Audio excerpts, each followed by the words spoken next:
Boa noite, todo mundo. Sejam Boa todos noite. bem-vindos ao Usina Talks. Espero que estejam todos muito bem. O intuito da Usina com esse evento é aproveitar esse período que a gente está de quarentena para aproximar quem de alguma forma está envolvido nesse curso incrível que é a Metal. E para promover também a troca de experiências para tornar o nosso curso ainda mais acessível e bem compreendido. O encontro de hoje ele vai ser dedicado à discussão sobre engenharia metalúrgica extrativa e vamos às apresentações. Nosso primeiro convidado é o professor Daniel Majusti. O Daniel tem graduação em mestrado em engenharia química na UFMG, engenharia metalúrgica de materiais e de minas pela UFMG também, com doutorado em sanduíche em materiais science na Pennsylvania State e pós-doutorado em metalúrgica de materiais e de minas na UFMG, com um período também na Murdoch University, lá na Austrália. Ele é o chefe do Laboratório de Processamento Aquoso de Minerais e Materiais e do Laboratório de Eletrometalurgia, do DEMET. Ele atua principalmente com oxidação de sulfetos metálicos, aplicada à extração de metais e controle da liberação de metais tóxicos, utilizando métodos convencionais de lixiviação, métodos eletroquímicos e técnicas de caracterização. Também na eletrorecuperação de metais de base e de metais preciosos, com foco na redução do consumo de energia e dos processos na melhoria de qualidade dos produtos. E também tratamento de emissões industriais e urbanas por processos hidro- ou eletrometalúrgicos, a fim de recuperar elementos tóxicos e metais de alto valor econômico. Seja muito bem-vindo, professor. Você poderia falar um pouco mais também sobre a sua formação, como você se tornou nosso professor aí e as principais atividades hoje na UFMG? Sim, obrigado pela apresentação. Boa noite a todos. Agradecer o convite, né, da Usina Júnior para participar aqui desse encontro. Saudar aí também todos os participantes, né, dizer que é um momento oportuno de aproximação, né, como o Pedro mencionou aí na mensagem, fortalecer os laços, né, institucionais e não institucionais. Eu acho que você apresentou bem, né, assim, a minha trajetória, né, e as minhas áreas de interesse, as principais áreas de interesse. Acho que talvez só destacar as pessoas, né, que estiveram por trás dessa minha trajetória, dessa minha formação, e que, de certa forma, me ajudaram, né, a chegar onde eu estou hoje, que no nosso departamento, né, na UFMG. Então, a participação aí fundamental da professora Virginia Siminelli, né, que todos vocês aí conhecem, do professor Seu Assari, né, que foi o meu co-orientador e o meu orientador também, de certa forma, durante um grande período de tempo, né, ele é da Penn State, e também o professor Nicole, da Murdoch University na Austrália, né? Todas essas pessoas aí, de certa forma, né, contribuíram para aumentar ainda mais a minha paixão pela ciência, né, pela pesquisa acadêmica, e isso tudo acabou, enfim, foi levando a uma situação onde, quando eu percebi, eu já estava no meio, né, aguardei a oportunidade, né, de um concurso. Meu concurso ele foi em 2013, felizmente eu fui aprovado, né, e hoje eu estou no departamento então há 7 anos, né. As minhas principais atividades ensino, pesquisa e extensão, né. Eu acho que ao longo da nossa reunião aqui hoje, do nosso encontro, vou poder falar um pouquinho mais aí sobre cada uma dessas atividades. Obrigado novamente. Outro professor que vai completar aí a nossa mesa redonda de hoje é o professor Roberto Parreiras, graduado em Metalúrgica pela UFMG, especialização em Informática na Educação pela PUC Minas, mestre em Engenharia Metalúrgica de Minas pela UFMG e doutor em Engenharia Metalúrgica pela McGill University. Atualmente é professor titular do DEMET e o foco das atividades está nas simulações físicas e matemáticas de refino primário e secundário dos aços e de linguetamento contínuo. Seja muito bem-vindo, Parreiras. Você pode contar para a gente também um pouquinho sobre a sua formação, como você se tornou nosso professor e as suas principais atividades na UFMG hoje? Ok, boa noite a todos. Eu formei, como você comentou, formei em 1979, né? Eu queria, antes de falar um pouco sobre mim, agradecer o convite e também cumprimentá-los pela iniciativa, é uma chance de matar um pouco a saudade de interagir com os nossos estudantes. Não é a minha forma favorita de interação, mas eu acho que atende a, pelo menos dá para matar um pouco da saudade antes da gente retornar ao normal. Bom, eu formei na UFMG em 79 e nessa época a contratação de professores era bem diferente do que ocorre hoje. Primeiro porque era possível, hoje é uma situação muito difícil, mas na época era possível contratar engenheiros recém-formados. E a carreira acadêmica não era tão bem vista na época, então a maioria dos meus colegas foram para a indústria, o mercado na época estava bem aquecido, e o chefe do departamento, na época era o professor José Martins de Godoy, ele me conhecia já, tinha sido meu professor, e aí na época tinha formado tanto um colega meu como o professor Paulo Modenese, que aposentou o ano passado, e eu. O professor Paulo Modenese foi convidado para incorporar a área de metalurgia física, e eu fui convidado a participar de um concurso. Para minha sorte, outra pessoa que concorreu comigo era um colega meu, e apesar de ser muito mais inteligente e capaz do que eu, ele era muito silencioso, ele falava muito pouco, eu falava um pouco mais, então na época, na hora da parte oral, de entrevista e tudo mais, eu me saí um pouco melhor do que ele, e aí eu dei a sorte de entrar, e já entrei, e meu contrato foi assinado dia 15 de dezembro de 79, e meu diploma foi do dia 10. Então foi 5 dias de intervalo, né, entre a minha formatura e a contratação, e desde então eu estou aqui no departamento, tive a oportunidade de fazer mestrado, fiz o doutorado, e eu atuo dentro da pirometalurgia, mais especificamente dentro da siderurgia. Então, basicamente, também atuo nas áreas de lecionar das disciplinas de graduação, hoje, basicamente, as disciplinas de graduação, esporadicamente na pós também, pesquisa e também um pouco de extensão. Acho que, como o Daniel mencionou, a gente vai ter oportunidade de detalhar um pouco mais ao longo dessa conversa com vocês. Muito obrigado. Bom, agradeço aí aos professores por aceitarem o nosso convite e também a todos os participantes pela presença. E vamos dar início aí à nossa roda de conversa, né? Para começar, eu vou fazer algumas perguntas bem genéricas mesmo, para situar quem ainda está no início do curso. Professores, como surgiu a metalurgia extrativa, né? O que ela é e o que ela engloba, além, é claro, da relevância dela para um engenheiro metalúrgico, né? Vocês podem falar quais as principais áreas de pesquisa e especialização que vocês têm na metalurgia extrativa? Quer começar, Parreiras? Posso sim. A metalurgia extrativa, na realidade, se você pensar na sequência das etapas que estão envolvidas na produção de um metal, a metalurgia extrativa, como o nome está dizendo, ela se associa à extração do metal, né? Os metais, quase que em sua totalidade, eles são encontrados na natureza combinados com outros elementos. E uma característica dos metais é que eles estão com estado de oxidação positivo. Então, você pega, por exemplo, o ferro na natureza, ele ocorre predominantemente num mineral chamado hematita, que é 2 átomos de ferro, 3 de oxigênio, o estado de oxidação do ferro é mais 3. E assim você pode pegar uma série de outros metais, né, que são encontrados com estado de oxidação positivo. Para eles ficarem na forma metálica, você tem que promover uma redução desse estado de oxidação, e ele vai passar para estado de oxidação zero. Então, muitas vezes também você fala que são processos de redução dos minérios ou redução dos metais. Então, a metalurgia extrativa, ela, de um modo geral, ela se destina a extrair os metais e também refinar os metais. E mais recentemente também, especialmente, fazer também a reciclagem dos metais, a recuperação deles, né? E ela tem basicamente 3 áreas.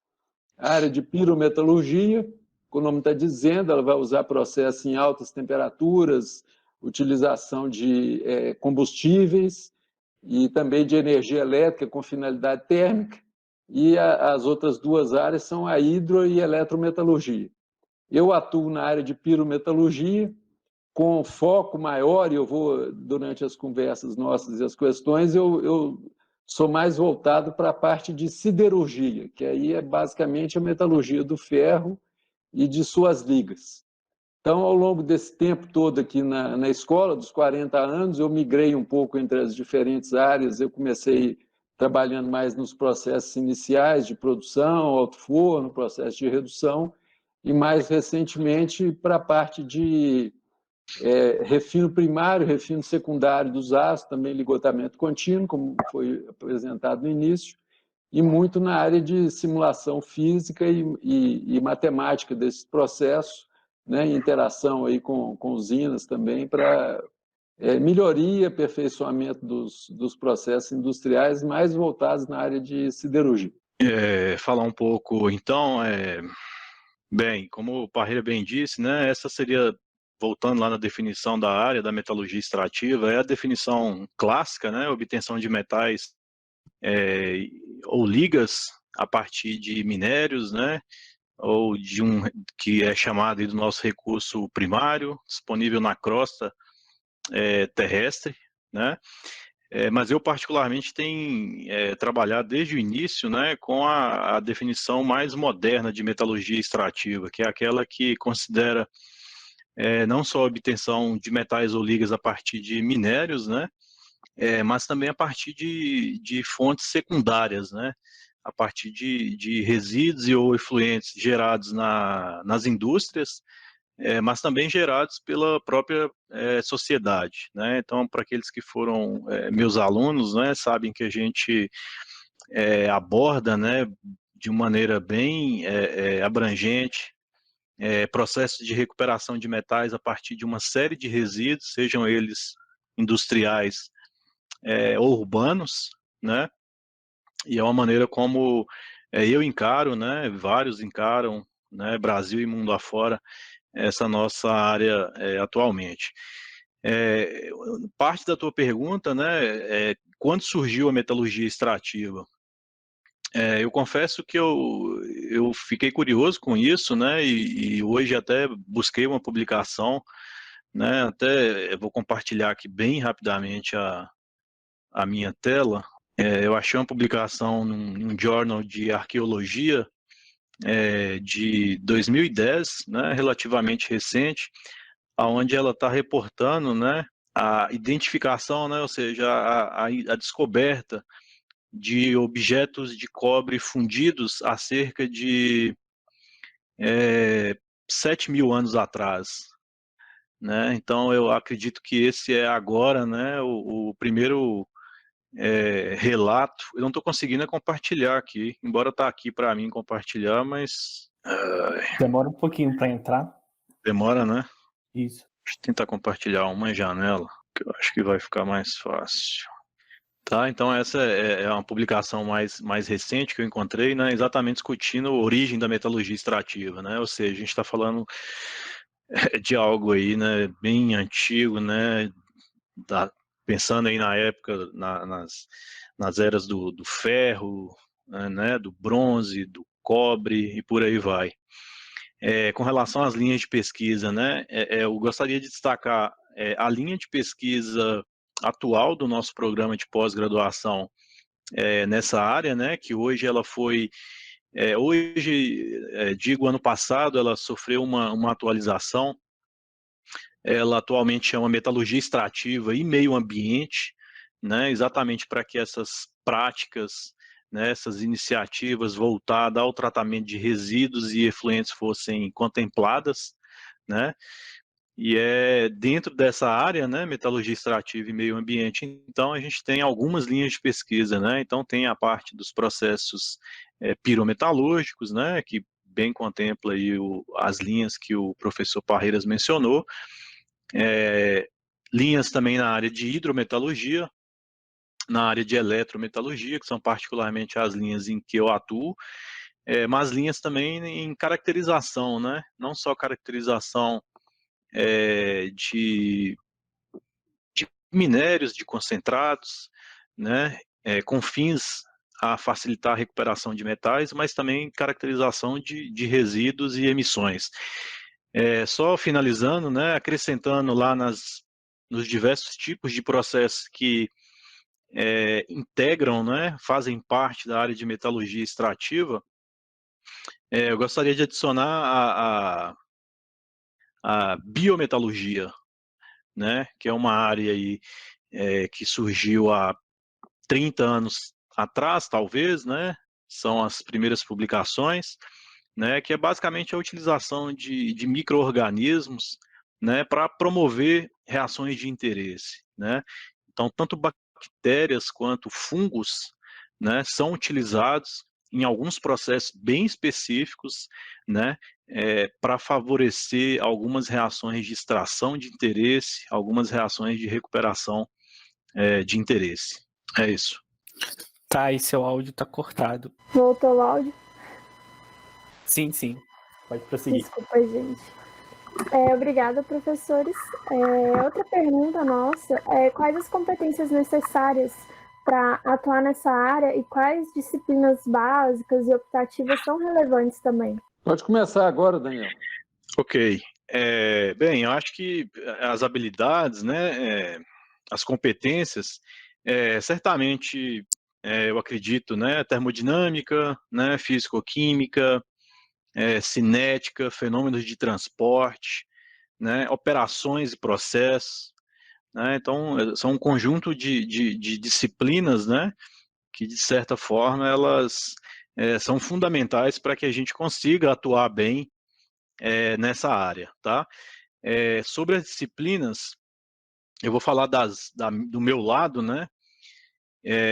As disciplinas que seriam importantes, né, para atuação nessa área, a meu ver, as disciplinas de físico-química que vocês fazem no ciclo básico, no ISEX, as disciplinas, né, especificamente voltadas aí para a área de hidro- e eletrometalurgia, que seriam fundamentos de hidro- e eletrometalurgia, disciplina no sexto período, processos hidro- e eletrometalúrgicos, disciplina do oitavo período, ambas obrigatória. O laboratório de metalurgia extrativa, né, que retornou aí à nossa grade curricular no ano passado, é uma disciplina obrigatória do nono período, aonde basicamente há uma divisão, né, entre a parte piro, hidro e eletro, e logicamente disciplinas optativas, né, que estão sendo ofertadas no momento, e outras que virão a ser no futuro. No momento específico, uma disciplina em eletrorecuperação e eletrorefino. Ela já está sendo ofertada há pelo menos 4 semestres, tá? Se eu não me engano. Isso tudo na graduação, tá, gente? Uma outra pergunta também Deixa eu a só falar um metalurgia. pouquinho Deixa o Barreiras complementar. só complementando, as disciplinas que o professor Daniel comentou, né, além da termodinâmica, fenômeno transporte, são as disciplinas mais básicas para a área.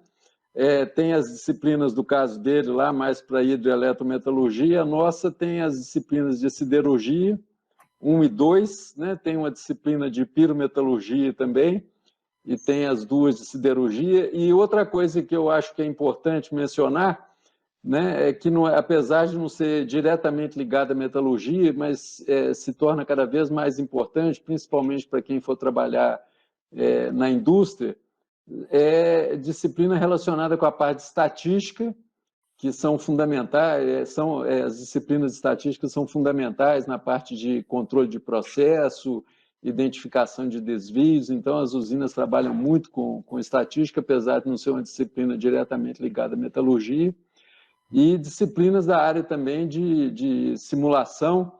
Eu menciono, e alguns alunos, até colegas de vocês, já tiveram oportunidade de fazer, tem disciplinas dessa área no curso de pós-graduação, e que os alunos de graduação também podem fazer como disciplina eletiva.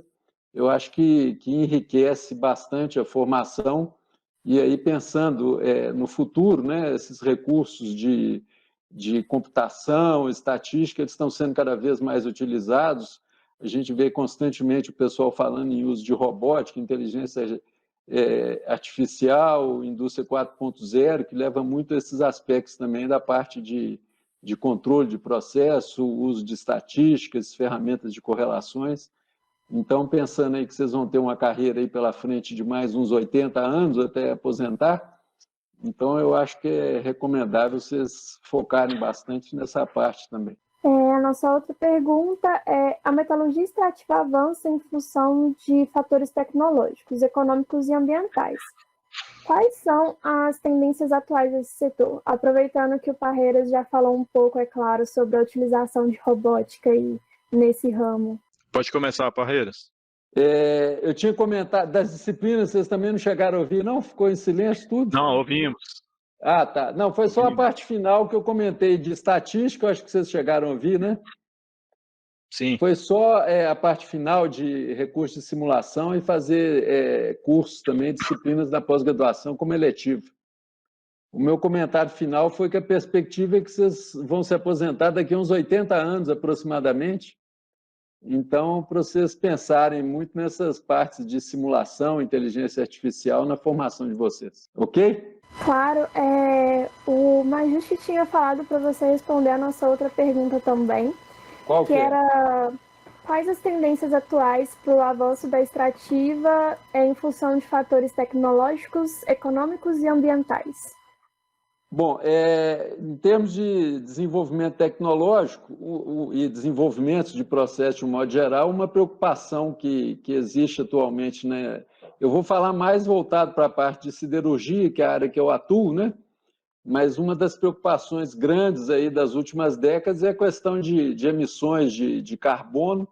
Então, é uma preocupação, é uma área de pesquisa muito importante para a redução de emissões. Já tem indústrias na Europa com projetos de pesquisa de utilização de hidrogênio para fazer a redução do minério de ferro e aí substituir os processos convencionais de redução por processos que sejam tenham menos emissões de carbono.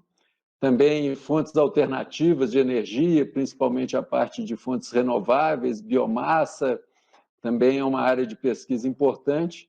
Isso certamente vai provocar uma mudança bastante significativa nos processos que a gente encontra hoje. E pensando nos processos atuais, logicamente tem sempre a preocupação de redução de custo de produção, aumento de produtividade, melhoria de qualidade dos produtos, que passa muito pela área de metalurgia extrativa, né? A metalurgia extrativa, a gente pode dizer que ela define a composição química dos metais. Depois que você fez todo o tratamento e produziu o metal e fez o seu refino, depois que ele é solidificado, que vão vir as partes depois de dar forma ao metal, as oportunidades de fazer alterações de composição química são praticamente nulas. O que você eventualmente faz é a aplicação de algum recobrimento, algum tratamento superficial, carbonetação, coisas desse tipo, mas a composição química é basicamente definida na área de metalurgia extrativa. Então, e como é uma área que consome muita energia, tem muitas emissões, é sempre, assim, principalmente nas últimas décadas, uma preocupação muito grande de desenvolver processos alternativos com menos emissões e redução de custo e uso de outras formas de energia também. Na área de hidro e eletro, né, não é diferente, né? Eu acho que pegando um pouco do gancho do Parreiras aí com relação a esse último desafio, né? Certamente redução do consumo de energia nos processos, redução de emissões, né? Sejam resíduos sólidos, efluentes aquosos, emissões atmosféricas, né? Há sempre grandes desafios dessa natureza. Mas nesse momento eu queria destacar duas especificamente aqui, né, para a área de hidro e eletrometalurgia, que seriam o desenvolvimento de processos mais eficientes e sustentáveis, tendo em vista, né, a disponibilidade de um minério cada vez mais pobre, né, de baixo teor e complexo, né, o que normalmente envolve um maior consumo de energia no seu processamento, o que envolve um maior consumo de insumos no seu processamento e, consequentemente, resulta numa maior geração de resíduos, né? Então, esse é um desafio muito importante aí da nossa área. E um outro seria, né, a necessidade de criação de economias circulares.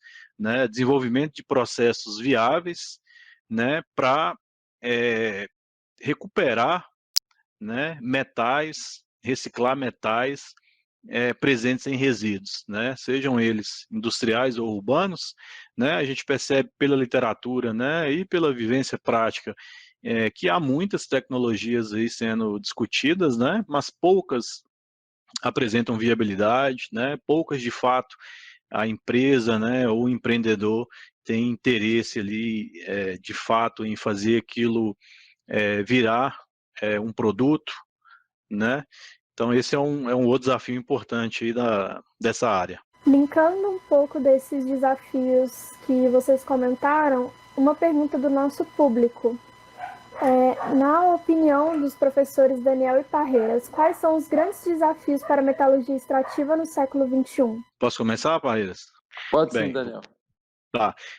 Assim, os grandes não são diferentes desses que eu acho que a gente acabou de destacar aqui, tá? Então, continua sendo redução de consumo de energia, no nosso caso, redução de água, né? Reutilização de água nos processos, redução do consumo de reagentes, né? Através de melhorias de processo, otimização de processos, reaproveitamento, né, de resíduos, tratamento de efluentes, né, visando a produção de subprodutos, né, que de certa forma vão trazer uma receita para o empreendimento. Talvez eu acho que o maior desafio, né, pelo menos na minha visão hoje, para essa área, né, vai ser a gente fazer isso tudo, mas para produzir os metais críticos, né? O que seriam os metais críticos, né? São aqueles metais, pelo próprio nome, né, escassos, né, vamos dizer assim, mas são metais, né, que apresentam uma importância muito grande, né, nos sistemas, né, nos processos, nos equipamentos, nos produtos que são consumidos pela sociedade moderna, né? Então, vamos dar um exemplo bem simples aqui, por exemplo, veículo elétrico, né? Então, o veículo elétrico utiliza uma bateria, então a gente sabe que existem uma gama de baterias disponíveis no mercado para eletrotração veicular, falando especificamente aí do tipo de bateria que utiliza lítio, né? Como um dos seus principais elementos metálicos. A gente sabe que o lítio, né, é um metal crítico, né? Ele apresenta uma importância econômica muito elevada em função disso, mas ele é escasso, né? Então, conseguir explorar, extrair esses metais críticos de maneira eficiente, de maneira sustentável, se torna, né, eu acho, um dos grandes desafios aí da área de metalurgia extrativa. Na área de siderurgia, eu já tinha comentado alguns dos desafios, né? Essa questão também de desenvolvimento de novos aços, que passa também por ajustes nos processos. A siderurgia, a parte de reciclagem, principalmente da parte do ferro, reaproveitamento de sucata e tudo mais, já é uma coisa já bastante desenvolvida, mas a gente gera uma série de outros resíduos, por exemplo, escórias dos processos, que ainda tem alguma margem para... Ela já tem uma aplicação bastante disseminada, mas a gente pode pensar em outras alternativas, né? Essa questão que o Daniel comentou, dos minérios cada vez mais pobres, então, desenvolver processos que possam tratar desses minérios também.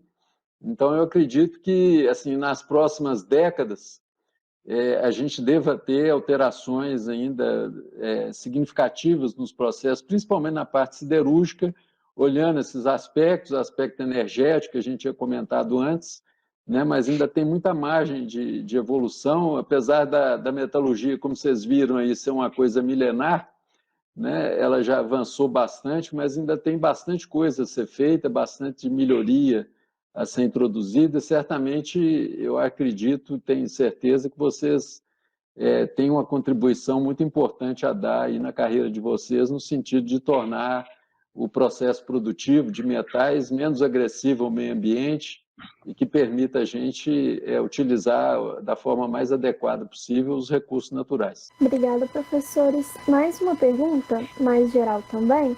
Qual a proximidade que existe atualmente entre a universidade e as empresas no que se refere à metalurgia extrativa? Qual que é a situação da UFMG nesse cenário? Eu vou primeiro nessa, tá, Daniel? Ok? Sim. Tá, assim, uma das características, vocês viram que o Daniel entrou um pouco, alguns poucos anos depois de mim aqui na escola, né? Mas, assim, uma das marcas do departamento, desde a época que eu era estudante, foi de sempre interagir com o setor industrial, né? Então, a marca da nossa pós-graduação, ela começou sempre trabalhando junto com a empresa, na época com a Cesita, que hoje se tornou a Peram.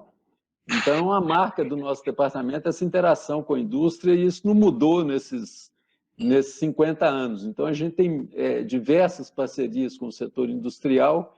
Isso na área de siderurgia, a gente tem já parcerias bem estabelecidas com formação de mestres e doutores, foi essa forma que começou essa interação, mas tem projetos de extensão também, onde a gente faz consultoria, assessorias, indústrias, e mais recentemente alguns projetos com indústrias que envolvem os estudantes também, com projetos de iniciação científica, que eles ficam durante o semestre na escola e no período de férias eles ficam na indústria. Então, a gente tem um contato muito grande com o setor produtivo. Isso ajuda também a gente adequar os nossos custos às demandas do setor industrial, né? Saber o que eles estão desejando, os problemas que eles encontram, e trazer isso para o contato com os nossos alunos e, de certa forma, adaptar a formação deles de modo a torná-los mais competentes para as demandas que eles vão ter quando entrar no mercado de trabalho. Mas essa é uma marca, tanto ensino na parte de formação, né, pesquisa junto com as empresas, e extensão também na área de consultorias e assessorias. Falou tudo, né, Parreiras? Eu acho que, de fato, essa é a marca, né, do nosso departamento. Na nossa área, especificamente de hidro e eletrometalurgia, não é diferente, né? A nossa área se caracteriza pela forte interação com o setor industrial, né? Apenas um exemplo, né, particular, eu, de certa forma, sou um professor, né, há poucos anos aí de casa. Hoje, atualmente, eu tenho 5 projetos ativos, 3 são financiados por empresas, né? E um deles é um projeto que está sendo financiado desde 2011. Então, a gente está caminhando aí para quase 10 anos, né, de projeto. Então, a interação ela é constante, ela é contínua, né? A gente tem um número de consultas muito grande também ao longo do ano, né, por novos projetos, por novas interações, mas, logicamente, que a gente avalia muito bem, né, o que vale a pena, né, não só para o grupo de pesquisa em si, mas também para a formação, né, daqueles alunos que vão estar diretamente envolvidos, né, nesses projetos. E quais são os países referência em metalurgia extrativa? Quais as dicas aí para formação no exterior que vocês podem dar para quem quer seguir essa área? Posso começar, Parreiras, agora?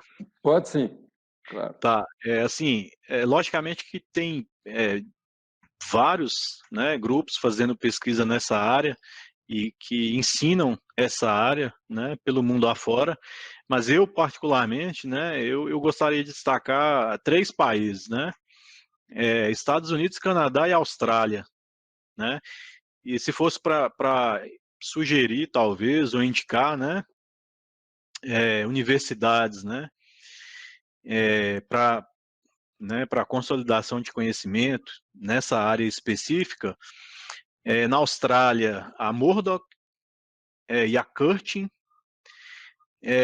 No Canadá, aí eu estou falando de hidro e eletro, tá? No Canadá, a Universidade de British Columbia, UBC, e a Universidade de Toronto. E nos Estados Unidos tem algumas, tá? Então tem a própria Penn State, né? Tem a Colorado School of Mines, tem a Universidade de Utah, tem a Missouri, Universidade de Ciência e Tecnologia.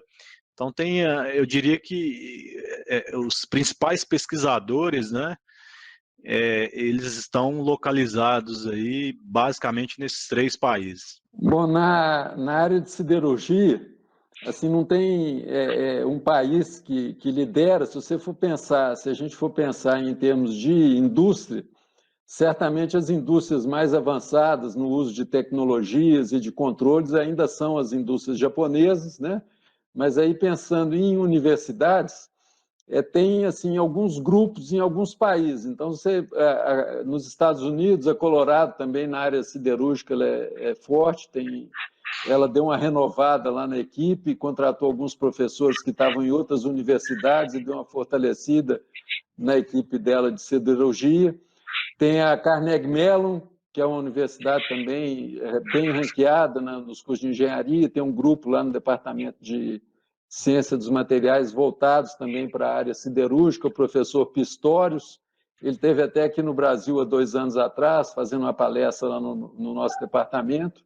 E tem um aluno nosso que terminou o doutorado lá recentemente, ficou lá fazendo um pós-doutorado, um colega de vocês, acho que ele só não voltou ainda para o Brasil por causa dessa questão do coronavírus, mas ele já fez doutorado e pós-doutorado lá, tem um contato bastante íntimo com a equipe lá dessa universidade. E tem o professor Ronaldo Sampaio, que agora é consultor lá na Valorec, que também fez o doutorado lá e que faz uma intermediação bastante boa. É uma universidade que tem uma certa facilidade, assim, já contato estabelecido para vocês terem a oportunidade de complementar a formação. No Canadá tem a Universidade de Toronto também, é bastante forte na área de siderurgia, tem um professor indiano lá bastante produtivo, que está recentemente incorporado ao corpo, tem um professor já emérito, bem tradicional, Alex McLean, que também atua já há bastante tempo. Tem a universidade onde eu estudei, tem o professor Guthrie, que já está beirando os 80 anos, mas continua ativo. Tem uma área de pesquisa também muito forte na área de refino de aço e solidificação. Então, isso seria na América do Norte. Na Europa, a gente tem o Instituto Técnico, a Escola Politécnica Federal de Lausanne, mexe muito com a área de solidificação de metais, tem uma equipe bastante tradicional nessa linha. Nós temos contato também com a Universidade de Montan, em Leoben, professor Schenck, também teve aqui o ano passado, um aluno dele ficou aqui um semestre com a gente, acho que alguns de vocês, talvez os mais antigos, tenham feito até algumas disciplinas com ele na graduação. Então, a gente tem um contato muito bom, tem uma universidade bastante voltada para a área de metalurgia de ferrosos, né?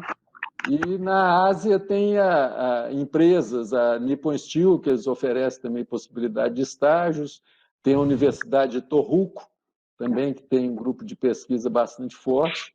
Então, assim, eu veria esses campos diferentes, né, de área, assim, saindo um pouco fora do tradicional. Lá no México também tem um grupo muito forte no Instituto de Morelia, tem uma equipe muito forte que mexe na área de simulação de processo, a parte de lingotamento, modelagem matemática, tem um grupo bastante experiente, bastante renomado e que tem publicações também muito grandes na área. Também são possibilidades interessantes aí para o futuro. É até estranho a gente ver tantas opções assim em lugares fora, porque eu acredito que não seja uma coisa tão tangível, né? Imaginar uma graduação tão específica em tantos lugares diferentes. Eu, particularmente, tenho uma vontade de ir para a Austrália, assim como uma ajuste, mas acredito que muitas outras pessoas também tenham. Uma outra pergunta, vivemos na era da tecnologia, né? Então, com as soluções cada vez mais inovadoras, o surgimento da indústria 4.0, como que a metalurgia extrativa pode contribuir e como ela tem sido transformada? Quais são os principais softwares que têm surgido nessa área para ajudar a gente? Pode começar, Parreiras. Tá. Eu tinha mencionado agora há pouco essa questão de inteligência artificial, indústria 4.0, então essa é uma tecnologia que tem sido incorporada aqui no Brasil, talvez um pouco menos ainda na área siderúrgica, mas até como uma curiosidade, tem um instituto americano, que é a AIST, Association for Iron and Steel Technology, que até é interessante que vocês sejam membros, tem um grupo, você pode se filiar a 4 institutos, chamam Materials Advantage, tem um chapter, que é uma sucursal aqui desse instituto aqui na UFMG, alguns colegas de vocês participam, a Rúbia, da nossa graduação, já do 10º período, faz parte. Então, eles estão até promovendo agora um seminário sobre digitalização na indústria siderúrgica. Então, uma série de webinars, já tiveram 2 webinars sobre esse tema, e é um tema com bastante pesquisa, bastante desenvolvimento, e já está sendo incorporado nas indústrias. Eu não sei se tem softwares gerais, mas as palestras que eu assisti foram a Siemens vai utilizando, e uma empresa específica dessa área de indústria 4.0 na siderurgia, que chama Noodle.ai. Se vocês entrarem no site dela, vocês vão ver, eles têm vários exemplos que aí envolvem porque essa parte de indústria 4.0, ela envolve uma inserção de uma série de sensores que muitas das indústrias aqui não têm, então você tem que coletar informação de uma quantidade grande de sensores, porque você não trabalha mais com aquela abordagem convencional de ter diagramas de conformabilidade dos materiais, de conformidade dos materiais, mas de identificação de tendências para ajudar os operadores e até mesmo tomada de decisão. Então, é uma tecnologia bastante avançada que está sendo incorporada, já tem vários exemplos de indústrias fora do Brasil, e certamente em mais alguns anos isso vai ficar bem disseminado aqui na indústria brasileira, e certamente é interessante vocês se prepararem para isso, que isso vai ser uma coisa que vocês vão se deparar na carreira profissional de vocês. Eu gostaria de acrescentar, né, pelo menos a minha percepção, que particularmente aí nas empresas que atuam, né, na área de não ferrosas, na produção dessas commodities, eu particularmente tenho visto essa transformação muito lenta, né, não só não só aqui no Brasil, mas também fora, né, em unidades aí que eu tenho oportunidade de estar visitando aí com uma certa frequência. Então, assim, sim, a gente percebe, né, um pouco de digitalização, a gente percebe um pouco de utilização cada vez maior de sensores, né, para controle de processos, para controle de qualidade, um pouco de robótica, né, em algumas operações e processos aí bem específicos, mas nenhuma autonomização, né, por exemplo, é algo que eu nunca tive o prazer, né, de ver funcionando. A gente sabe como que isso funciona aí em alguns setores industriais, mas na área de metalurgia extrativa, pouco, tá? Falando aí de hidroelétrico. Inteligência artificial também, tão pouco, né? Então, eu acredito que sim, né? É uma transformação,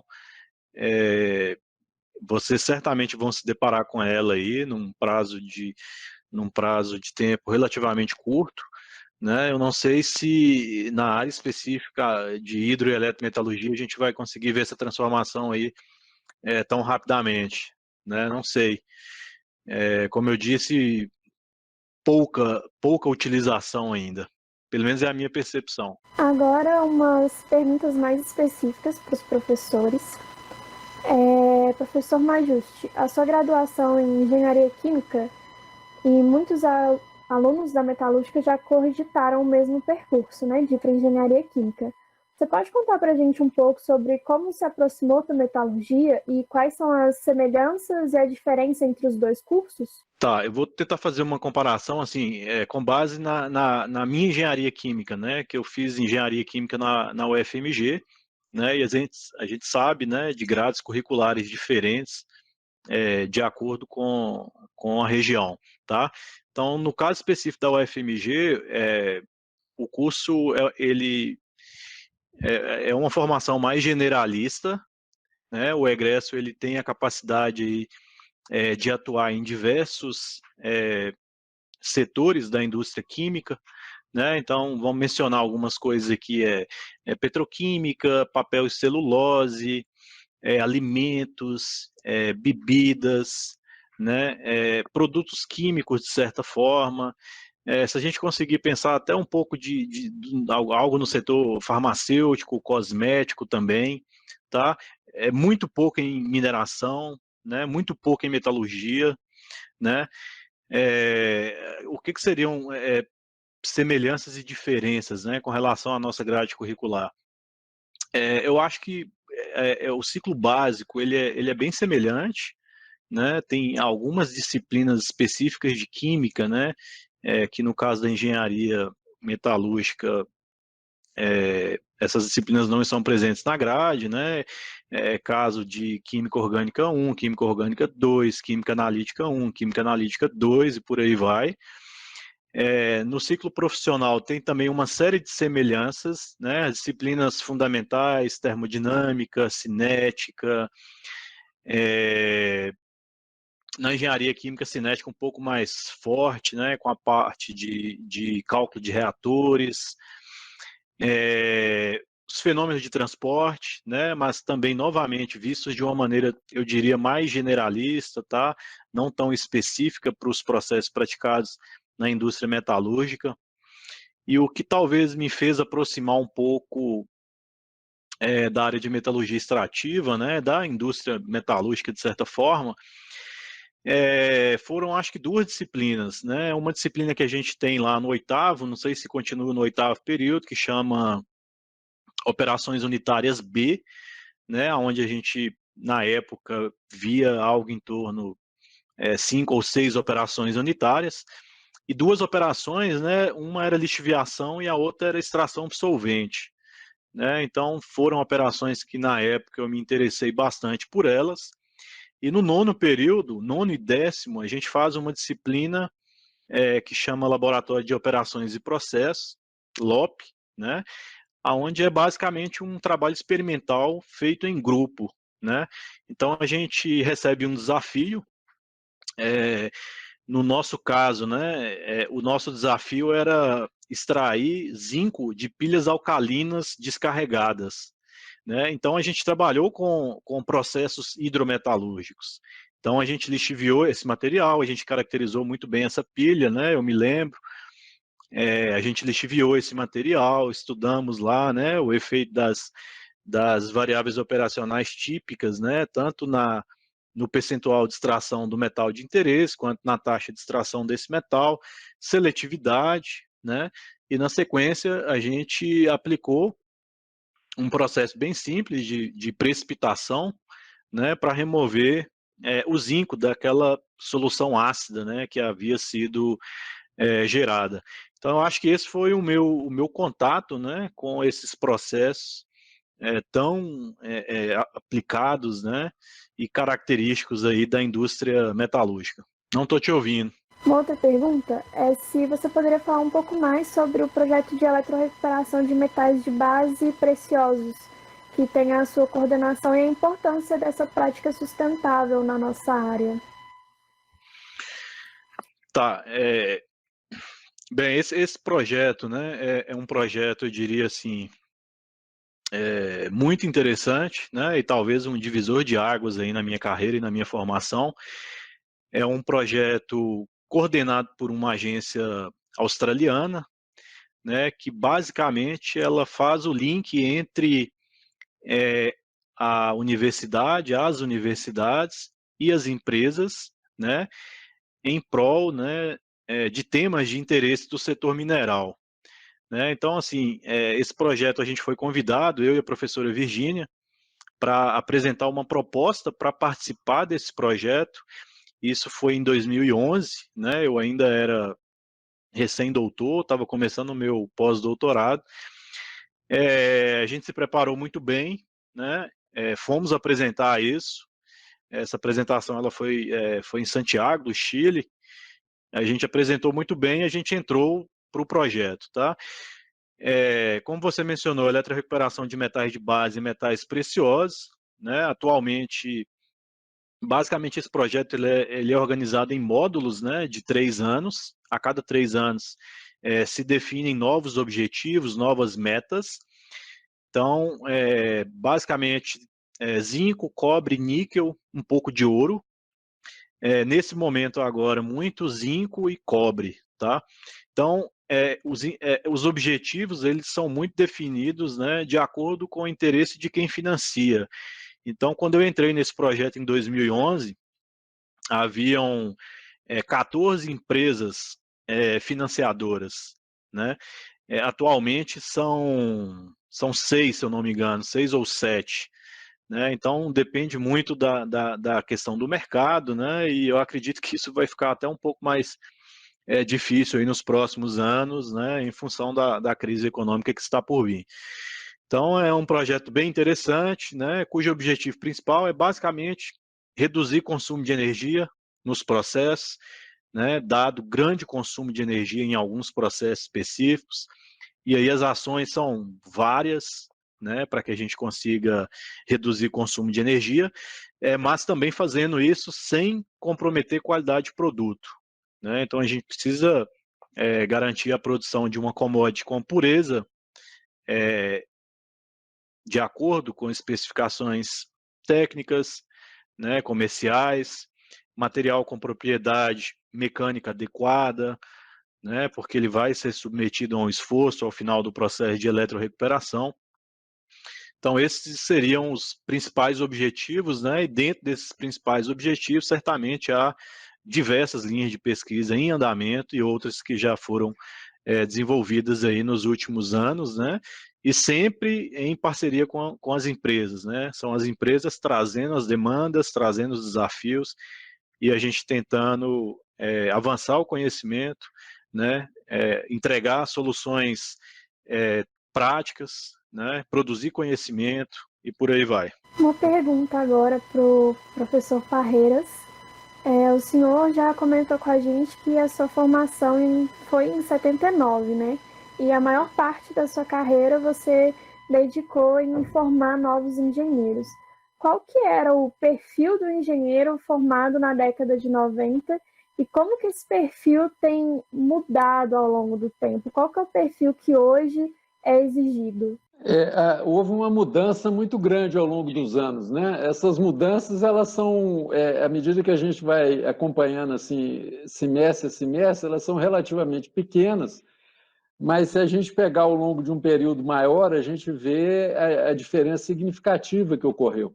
Quer dizer, na década de 80, por exemplo, era muito comum, eu lembro de até colegas meus e alguns estudantes que formavam, que quando eles terminavam o curso, alguns iam lá na sala da gente para se despedir e falavam: hoje é o último dia que eu peguei num livro, eu não vou estudar nunca mais na minha vida, eu já formei, eu agora só vou trabalhar. E isso é uma coisa que hoje em dia é impossível, né? Você não tem mais condição de ter uma pessoa que se forma hoje e que vá continuar e construir uma carreira inteira sem tornar a estudar, não necessariamente voltando para uma universidade, mas essa questão do aprendizado contínuo, da pessoa poder ela própria ler, adquirir a informação e transformar essa informação em conhecimento. Isso é uma demanda que fica cada vez mais presente. E na década de 80, praticamente não havia disponibilidade de microcomputador. O nosso primeiro microcomputador lá na escola ele chegou no ano de 83, ele foi recebido quase como se fosse uma cerimônia religiosa, né? Um evento enorme, a chegada do computador. Hoje em dia é uma coisa comum, todos nós temos acesso, e isso mudou o patamar das indústrias e mudou também o patamar de exigência para os estudantes. Né? É fundamental hoje uma pessoa ter formação na área que permita a ela manusear essas ferramentas, desde o básico de um Excel, de uma planilha, até os recursos de simulação, os softwares de administração, de controle que as empresas utilizam. Então, é fundamental o engenheiro metalurgista hoje ter essa bagagem, né? Aprender linguagens de programação e conhecer os softwares de simulação também, para agregar isso à formação dele. É claro que a formação básica continua sendo a mesma, mas eu lembro, na época que eu estudei fenômeno de transporte na escola, não chamava nem fenômeno de transporte, era mecânica dos fluidos, e era lecionada por um professor de engenharia civil, O fenômeno de transporte 2 era a transferência de calor, que era lecionado por um professor da engenharia mecânica, e a gente tinha pouquíssimos recursos para fazer simulações de escoamento, de transferência de calor, era basicamente usando gráficos. Então, hoje, esses recursos computacionais que já estão sendo utilizados largamente pelas empresas, você visitar a Usiminas, a Magnesita e outras, elas têm grupos de simulação. Então, é fundamental, eu acho que é bem importante vocês incorporarem isso na formação de vocês, e isso eu acredito seja uma tendência cada vez maior à medida que a gente for caminhando aí para frente. Professor Parreiros, o senhor falou um pouco sobre essa trajetória dentro da instituição, né, da metalurgia, mas sob o seu ponto de vista do mercado, como foi a evolução do setor metalúrgico no Brasil e no mundo? Quais foram as suas percepções, até mesmo para o futuro do nosso segmento? Olha, antigamente você tinha, assim, pensando em profissional, né, que ia para a empresa, contava muito a pessoa ter estágios, era um ponto importante, tinha muita restrição a mulheres no mercado de trabalho, era difícil, na época que eu formei, teve uma ou duas colegas só apenas que formaram juntas, hoje praticamente é meio a meio. Essa resistência que havia, ela praticamente desapareceu. E, assim, para o futuro, eu acredito que a tendência seja cada vez mais desse mercado ser igualitário, não ter mais essa questão. Mas hoje eu vejo, assim, as indústrias olhando muito a questão de relacionamento das pessoas, a capacidade de trabalhar em equipe, que muitas vezes antigamente não era tão necessário. Hoje é trabalho em equipe, que a pessoa ter essa capacidade, a capacidade de aprender sozinho, né? Isso é muito importante, capacidade também de trabalhar sozinho, em equipe, e atuar na comunidade também. Eu vejo algumas empresas contam muito isso, a pessoa tem um perfil de atuar em trabalhos voluntários junto com a sociedade, participar de associações profissionais. Isso tudo são pontos que são valorizados pelo mercado de trabalho na hora de contratar uma pessoa. Não é só a formação estritamente técnica, essa continua sendo importante, né? Eu comparo muito com os estudantes, né? Quando uma pessoa vai anunciar um automóvel, ela nunca fala: estou vendendo um automóvel com motor, com volante, com banco, porque isso já se toma como fundamento que o carro vai ter. Ele vai anunciar o que o automóvel tem a mais, né? Então, eu acho que para o profissional as demandas também, é comum às vezes o pessoal falar: a turma não está olhando muito o fundamento técnico, mas é porque nas empresas eles já consideram que a pessoa tem essa fundamentação técnica. Então, o que vai dar a diferença no profissional é exatamente esses itens adicionais, é a interação com a comunidade, a capacidade de liderança, trabalhar em equipe, atuação junto com a comunidade. Então, esses pontos todos são fundamentais, além dos aspectos puramente técnicos que continuam, no meu ver, vão continuar sendo importantes. Professor Majeste, para quem se interessa pela parte de metalurgia extrativa, quais são as possibilidades dentro do nosso departamento? E novamente falando especificamente da área de hidroeletrometalurgia, né, eu acho que as oportunidades formais, né, vamos dizer assim, são as bolsas, né, de estágio, bolsa de iniciação científica, bolsa de monitoria, né, se tiver interesse, realização de trabalhos finais de curso, né, nos temas atualmente em desenvolvimento pelo grupo, temas quentes, né, vamos dizer assim, são sempre bem-vindos, né, temas que tenham notadamente aí uma relevância científica e tecnológica, né, eles são sempre bem-vindos, são sempre discutidos, né. Então, assim, eu acho que essas seriam as oportunidades, né, a pessoa se aproximar, né, eu acho que essa aproximação ela ocorre não necessariamente só em sala de aula, né, mas também acontecia, né, nos corredores, na cantina, em todos os locais da nossa escola. A gente não sabe como que isso será daqui para frente, pelo menos por um período ainda, né. mas as oportunidades são muitas. Professor Parreiras, o senhor coordena o LACIP, né, o Laboratório de Simulação de Processos do DEMET. Você poderia contar um pouco mais sobre o que é feito dentro do laboratório, o que é a simulação, que processos vocês têm simulado lá e um pouco sobre a parceria que vocês têm com a Ternium também. Uhum. O laboratório de simulação ele foi construído aí no início desse milênio, né? Foi um projeto grande que a gente montou com a Universidade Federal do Rio Grande do Sul, e aí montamos, tanto lá quanto no nosso laboratório, a parte toda de modelagem física de processo siderúrgico. A modelagem, a gente tem essas duas formas de modelagem, tem a modelagem física e a modelagem matemática, ou também chamada de simulação física ou simulação matemática. A simulação física, ela basicamente consiste em você construir réplicas das instalações industriais, normalmente em escala de laboratório, né, e funcionando em condições que sejam similares à da indústria.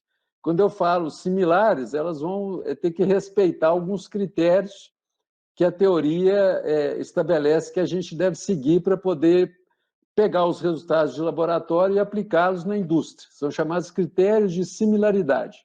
Então, por exemplo, a gente consegue, em escala de laboratório, simular o escoamento do aço líquido usando água. Isso não é só uma razão de conveniência, tem uma fundamentação teórica por trás disso.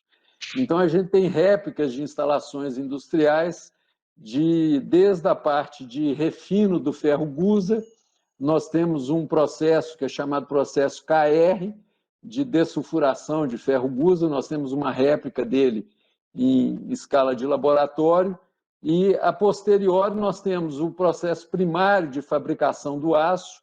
Nós temos hoje dois modelos físicos, uma réplica da instalação da Ternium, lá do Rio de Janeiro, e outra que acabou de chegar, foi no final do ano passado e deve começar em operação em breve, né, quando retomar as atividades presenciais, uma réplica também da instalação do mesmo equipamento lá da Usiminas.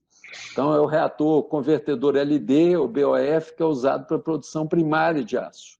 Esse aço que sai desse convertedor, na unidade industrial, ele vai para uma panela onde ele vai sofrer uma série de tratamentos.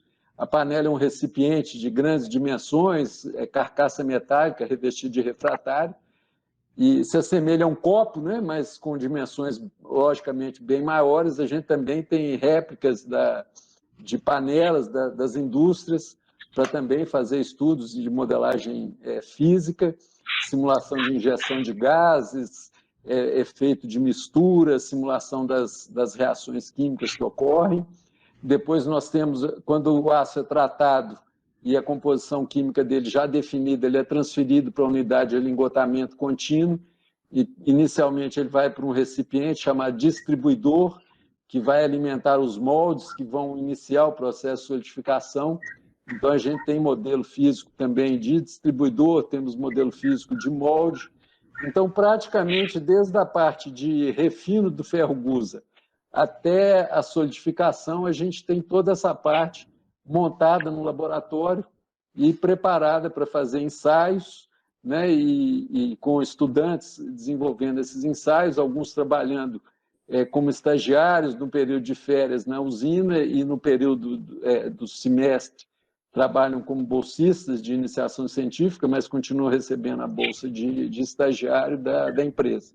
Esse é o caso da parceria com a Ternium, e nós estamos encaminhando uma semelhante nos mesmos moldes com a Usiminas.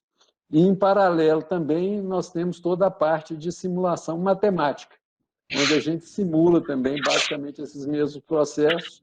Nós temos licença de um software que chama ANSYS, que tem toda a parte de simulação matemática. Aqui eu faço um parêntese também, já uma sugestão para vocês.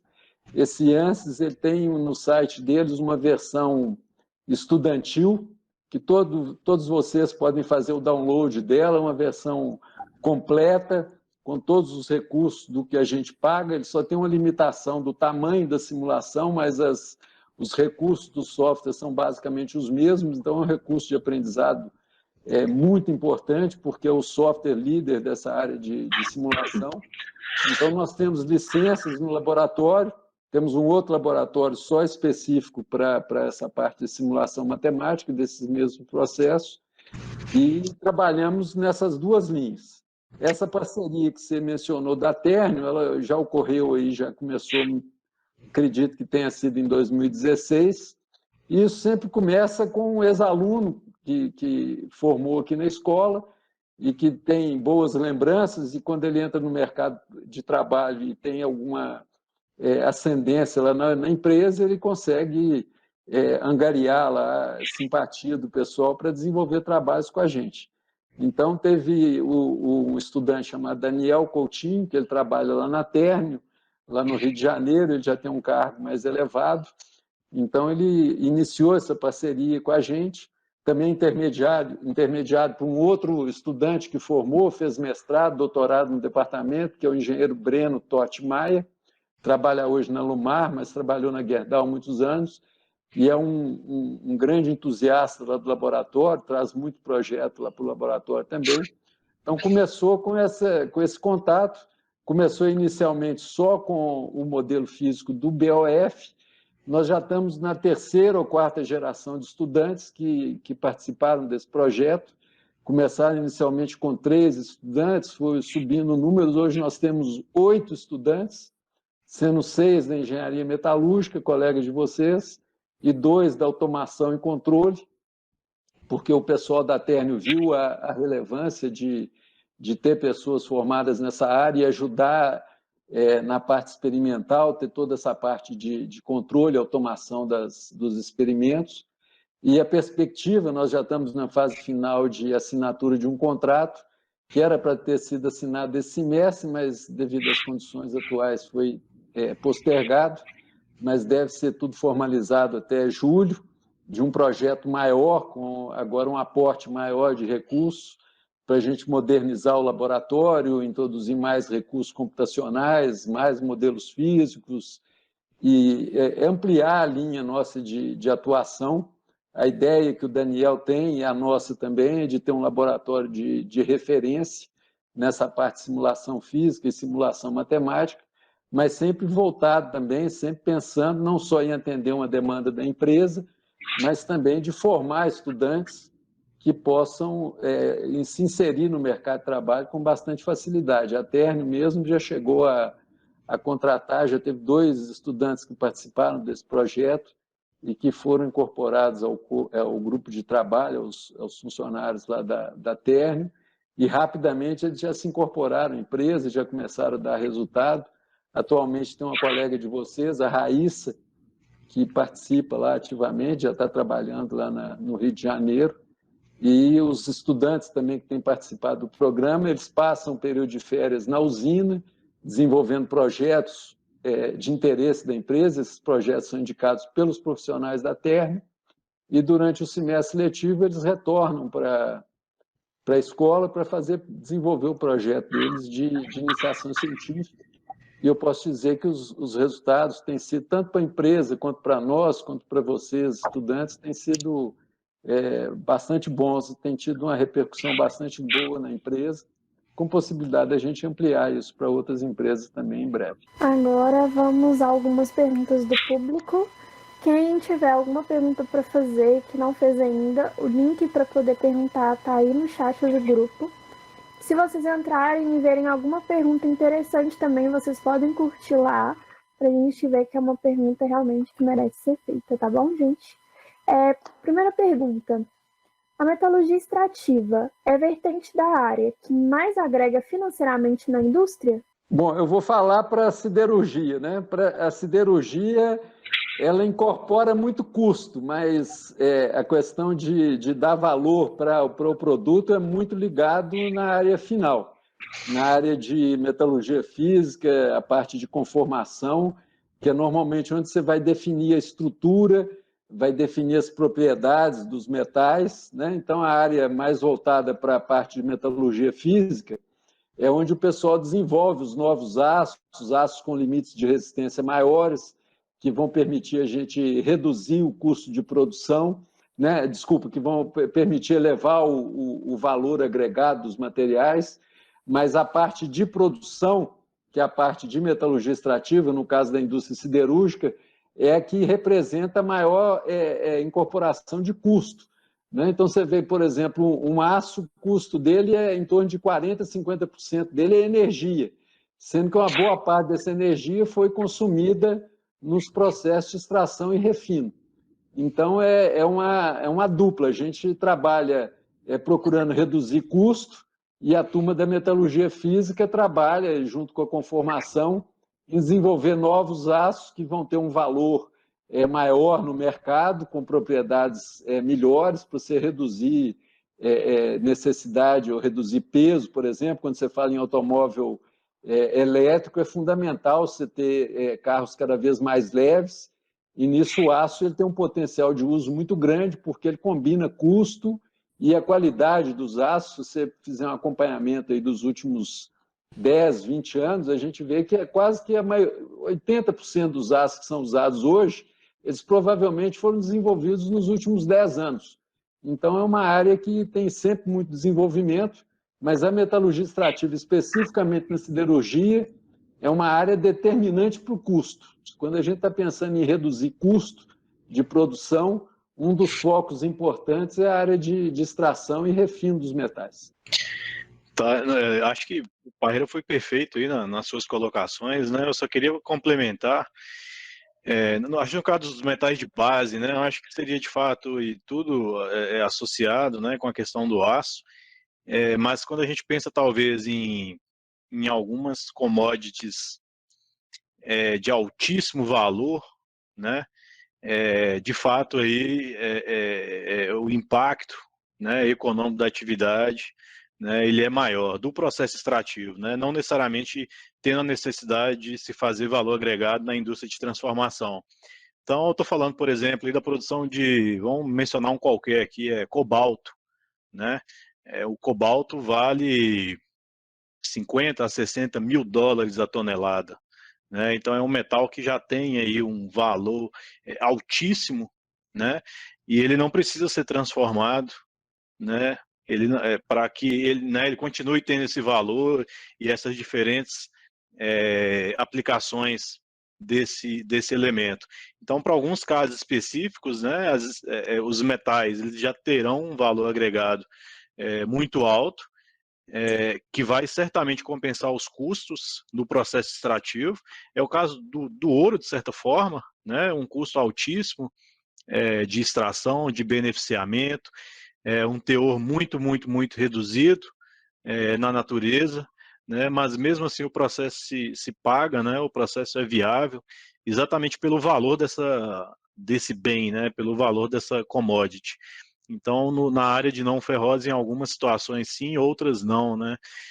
Metais como alumínio, aí a situação do custo já é altíssima, né? Aí, de fato, vai ser importante uma transformação para atribuir um maior valor agregado a uma liga específica, né? Que vai ser produzida a partir do alumínio, que vai ser utilizada em alguma aplicação de alta tecnologia e por aí vai. Então, no nosso caso, como é um pouco mais amplo, né, seriam diversas commodities, né, vamos dizer assim, depende, tá? Há casos e casos. Uma outra pergunta que veio do nosso público é: como vocês, professores, veem a legislação brasileira do ponto de vista ambiental para a metalurgia extrativa, no que se refere à geração de reutilização de resíduos?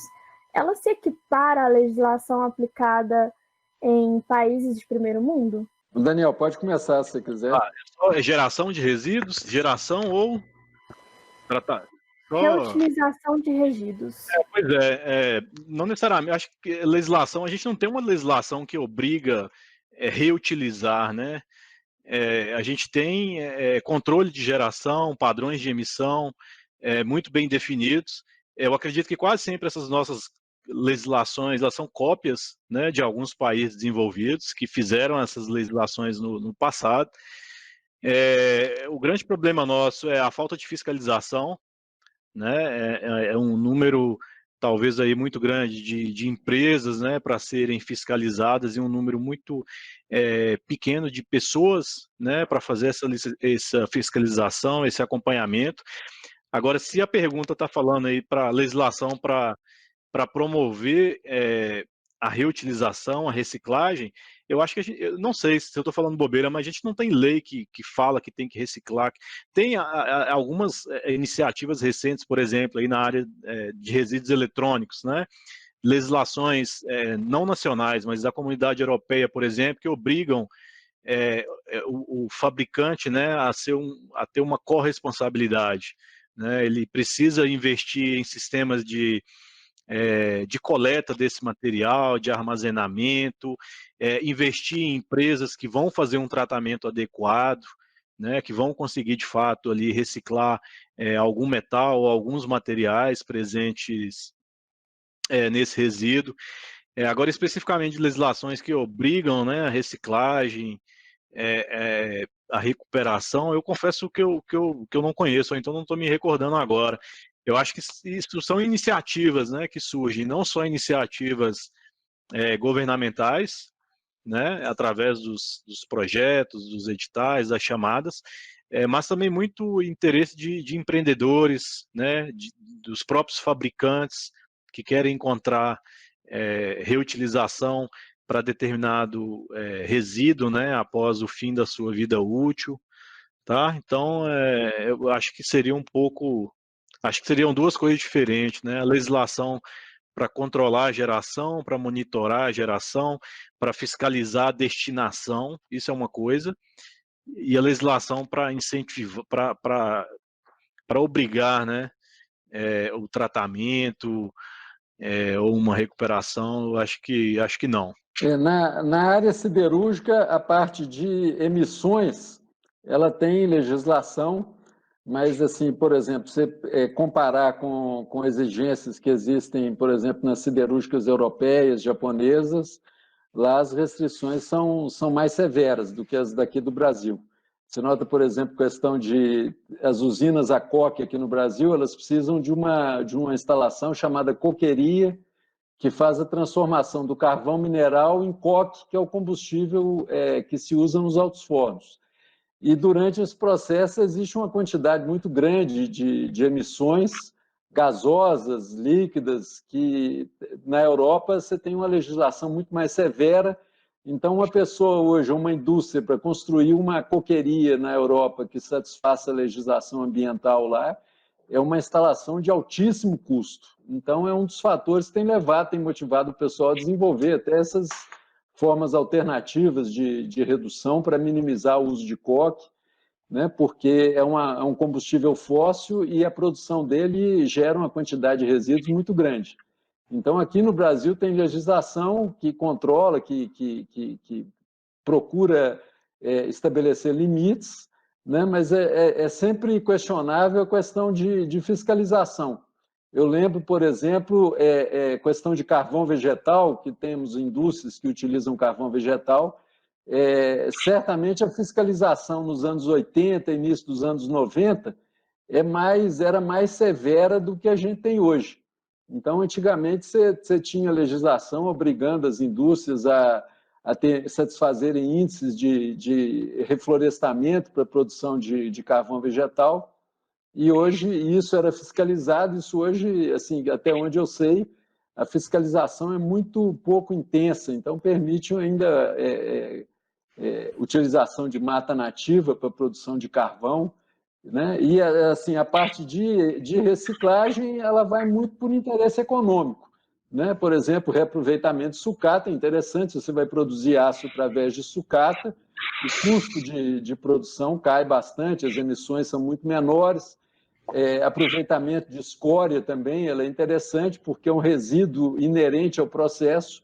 Então, se você desenvolve aplicações para essa escória, que é um resíduo que é gerado em diversas etapas do processo, eles hoje chamam mais de coproduto, né? Que ela tem uma série muito grande de aplicações, mas tem sempre margem para você desenvolver novas aplicações mais nobres, e isso passa por ainda desenvolvimento tecnológico, né? E um ponto que tem na indústria siderúrgica, que eu acho que é um dos pontos chaves na indústria, é o desperdício de energia. A indústria siderúrgica, se você examinar ela sob o ponto de vista de utilização energética, é uma eficiência muito baixa, né? E isso implica em emissões e tudo mais que certamente fazem com que o interesse em atuar nessa área também seja muito grande. Acho que é isso. Uma outra pergunta, ainda tendo em vista a questão ambiental, é se é possível aplicar a hidro e eletrometalurgia em rejeitos de barragem de minério e, caso possível, se existe alguma literatura e ou norma para esse tipo de processo. Tá, é o seguinte, rejeitos de barragem de minério, né? Aí você vai ter N tipos de rejeitos diferentes, tá? De acordo com o processo produtivo, né? Há que se dizer que há sempre, quase sempre, né, teores ainda bem significativos desses metais que estão sendo explorados presentes nas barragens, né? Então, certamente, né, as barragens representam, né, fontes secundárias de metais, seja lá qual for o metal, né? E certamente, né, a hidroeletrometalurgia elas podem sim ser aplicadas, né, desde que o metal que será recuperado, né, possua um alto valor, né, de certa forma que o processo seja viável, né, não só do ponto de vista econômico, mas certamente do ponto de vista técnico, né, e também do ponto de vista ambiental. Então, barragens que dispõem aí rejeitos da mineração do ouro, né, do cobre, do zinco, certamente são barragens que hoje já são vistas pelas indústrias de uma outra maneira, né? Esse material ele está sendo coprocessado, há uma série de estudos, né, para a concentração desse metal de interesse aí presente nesse rejeito de barragem. E mesmo quando a gente pensa no ferro, né, a gente se deparou recentemente aí com a possibilidade de atuação em um projeto para trabalhar com um rejeito da mineração de ferro, é um rejeito arenoso, né, ou seja, era um rejeito basicamente composto por sílica, né, e com um certo teor ali de ferro, né, e a gente pensa, mas sílica, não, tentar limpar esse material, né, tirar esses contaminantes dessa sílica e utilizar essa sílica aí em diversas aplicações de alta tecnologia, tá? E inicialmente, né, dessas aplicações, certamente os processos hidrometalúrgicos e em algumas situações particulares aí algum processo eletrometalúrgico podem sim, né, serem aplicados. Mas, logicamente, que isso tudo vai depender, né, de interesse, né, do empreendedor, em fazer um estudo aí de médio a longo prazo, vamos dizer assim, para que algo viável, de fato, possa ser estudado e isso possa ser implementado. Principalmente pegando o gancho, né, da sua fala, a gente viu recentemente alguns problemas com esse tipo de barragem que vem sendo feito. Existe hoje algum projeto ou algum estudo, como você falou, a médio e longo prazo, relacionado à metalurgia extrativa para ajudar nesse tipo de problema? Assim, eu não posso falar que se há algum estudo, porque isso dependeria de uma consulta ao nosso grupo, né, para a gente ter uma certeza. Certamente essas empresas podem estar consultando grupos aí Brasil e mundo afora, tá? Para processamento desse material, para recuperação de valores, né? Então esse rejeito arenoso aqui que eu dei como exemplo é um rejeito disposto em barragem, né? Se eu não me engano, são geradas 180 milhões de toneladas por ano desse material pela empresa, tá? Então é um volume bem significativo, né? E de fato recuperar algo de valor ali presente nesse material, tá? Então, assim, certamente há iniciativas, né? Eu acredito que certamente há iniciativas, mas eu vou ser bem direto, né? Eu confesso que eu estou um pouco mais interessado, assim, do ponto de vista da minha carreira, de atuar com outro tipo de resíduo, né? Um resíduo que tem um valor muito maior, né? Resíduos urbanos, por exemplo. Então, né, eu estou querendo comparar uma placa de circuito impresso com rejeito de barragem. Estou querendo comparar uma tela de smartphone, uma tela de uma televisor a plasma com um rejeito de barragem. Então, quando eu faço essas comparações para definir aonde que eu vou me empenhar, gastar a minha energia, o nosso grupo, né, vai investir tempo e recursos, eu particularmente opto por esses outros resíduos aí que eu mencionei e não o rejeito de barragem, tá?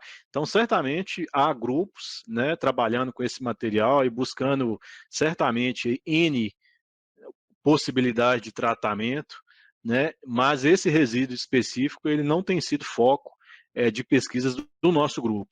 Uma outra pergunta do público qual é o futuro da metalurgia no Brasil? Que segmentos mais precisarão dos engenheiros metalurgistas? Bom, eu vou falar um pouco da área siderúrgica, né?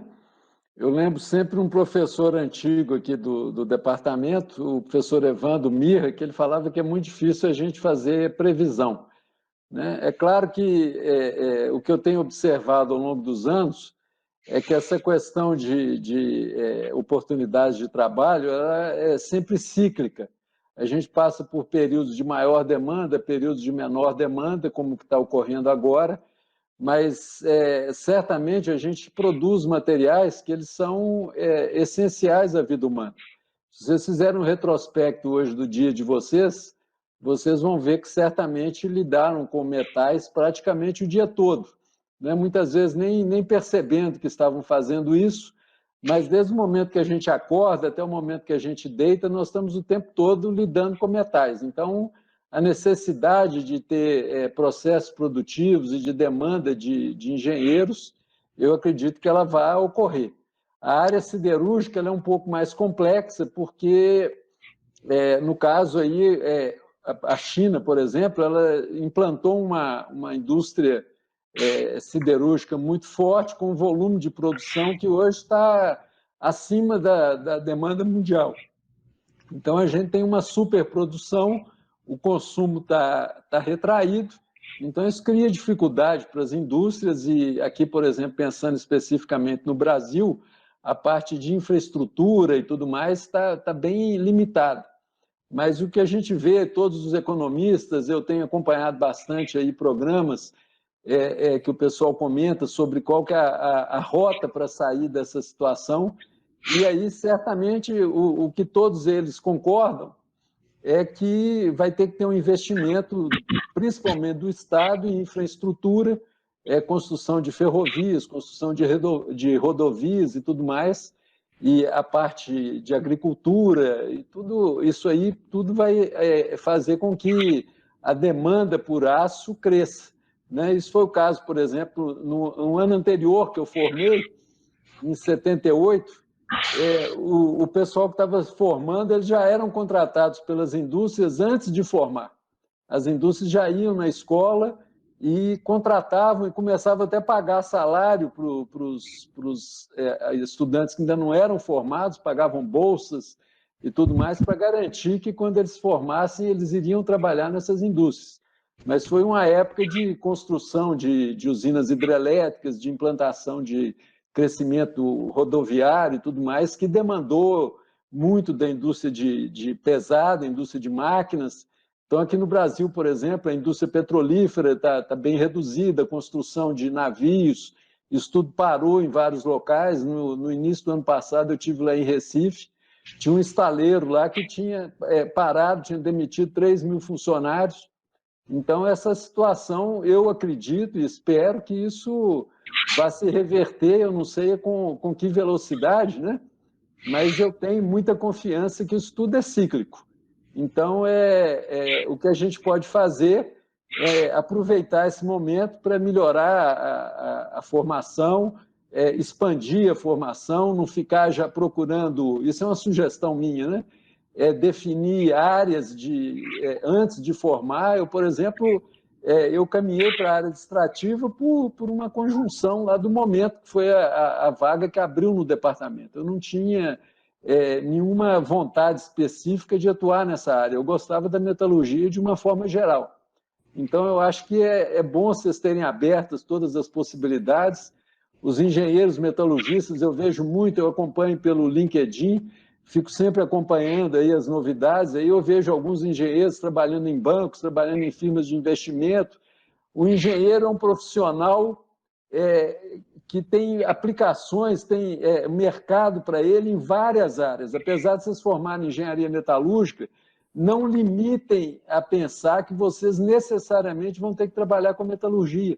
O mercado para engenheiro ele é importantíssimo. Nós temos aqui, dentro dos nossos ex-estudantes, nós temos ex-presidente da Uzi Minas, nós temos vice-presidente da Telefônica. Então, nós temos... vocês podem ter certeza que esse é o futuro de vocês, né? Então, vocês não pensem que formar em metalurgia, apesar da metalurgia ser uma área fascinante, eu acho uma área espetacular, e acredito que vocês tenham tido uma sorte muito grande de escolher esse curso. De forma alguma, isso aí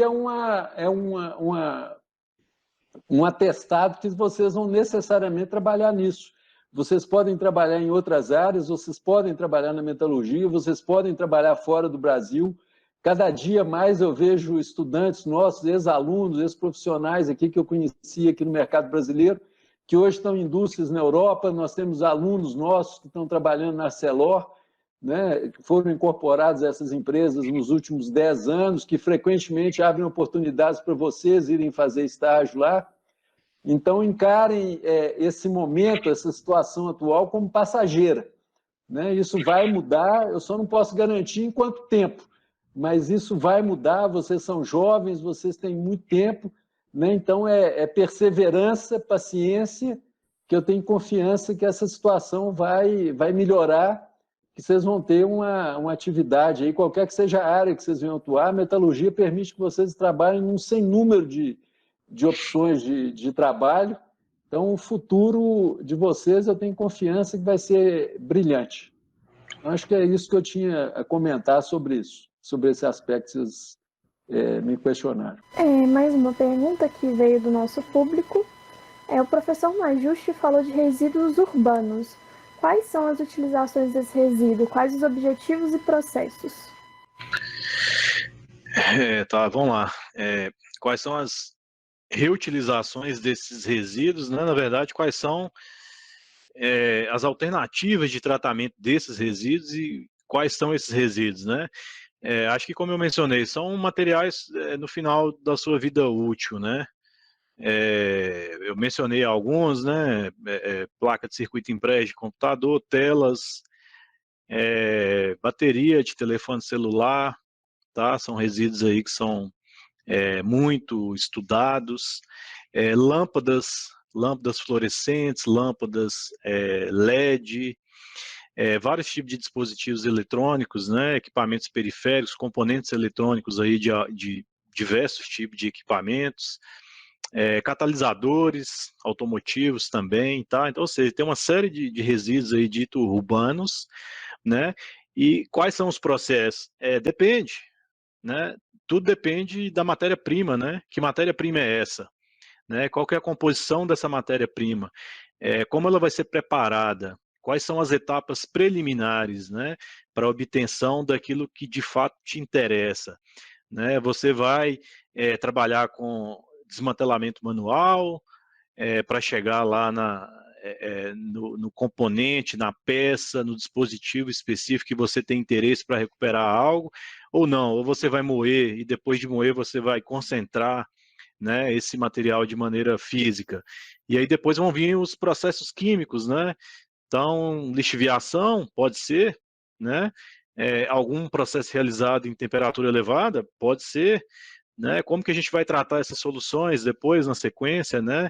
Depende, tá? Então, ou seja, os processos, né, e as operações que serão utilizados, eles vão depender das características físico-químicas do material que vai ser tratado, tá? E cada resíduo, né, ele possui uma característica ali inerente, né? E logicamente que nesse momento não é importante a gente olhar apenas no teor, por exemplo, né, na concentração lá da espécie de maior valor econômico, de maior valor comercial. Não, a gente precisa estar atento às associações, né? Porque são as associações entre os diversos elementos, entre os diversos metais, que vai trazer uma facilidade ou uma dificuldade no processamento desse resíduo. Tá? Então, depende, né? Depende muito das características desse material para que a gente consiga definir processos. Tá? E na literatura se percebe de tudo, né? Como eu disse, a literatura está repleta de tecnologias, mas a minha percepção é que quase nenhuma é viável. Né? Se fosse viável, elas já estariam funcionando comercialmente aí nas nossas cidades, e a gente não percebe isso, né?